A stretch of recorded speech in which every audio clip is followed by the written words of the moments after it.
Taming the Phrasal Verbs. Mastering overuse in English writing. Hello, English learners. Today, we're diving deep into the world of phrasal verbs.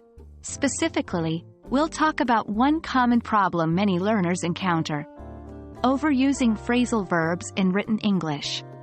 By the end of this video, you should have a clearer understanding of how to strike a balance in your use of phrasal verbs, enriching your writing without overwhelming it.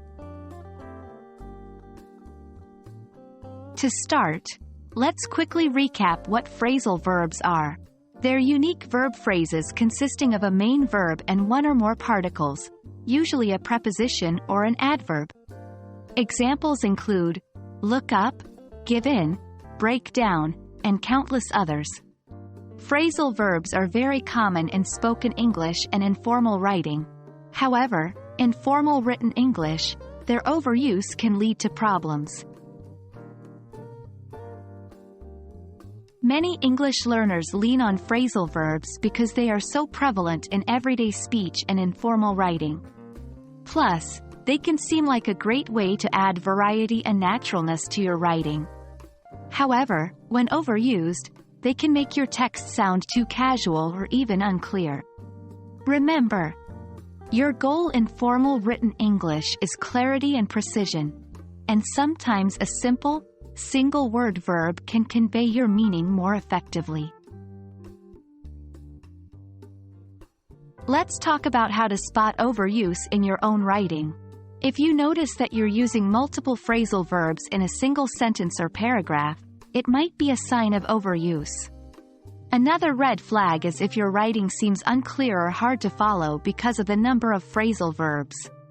Remember, each phrasal verb can have multiple meanings, which can lead to confusion if not used carefully.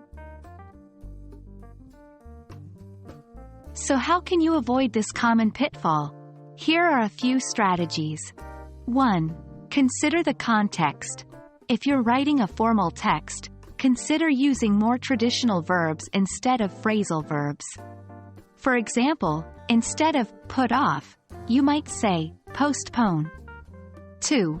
Balance is key. There's nothing wrong with using phrasal verbs in your writing. The trick is not to rely on them too heavily.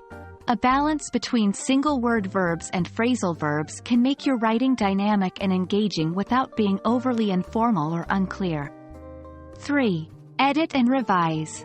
After writing your text, go back and read through it, looking specifically for phrasal verbs. Are there any sentences where a simpler, more direct verb could be used? Are there places where your meaning could be clearer without the phrasal verb? If so, make those changes.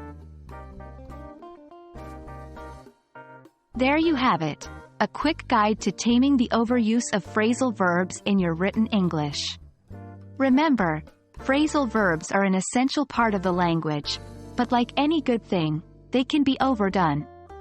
Keep practicing, keep refining, and your command of phrasal verbs, and of English writing in general, will continue to improve. Thank you for watching, and keep up the good work with your English studies.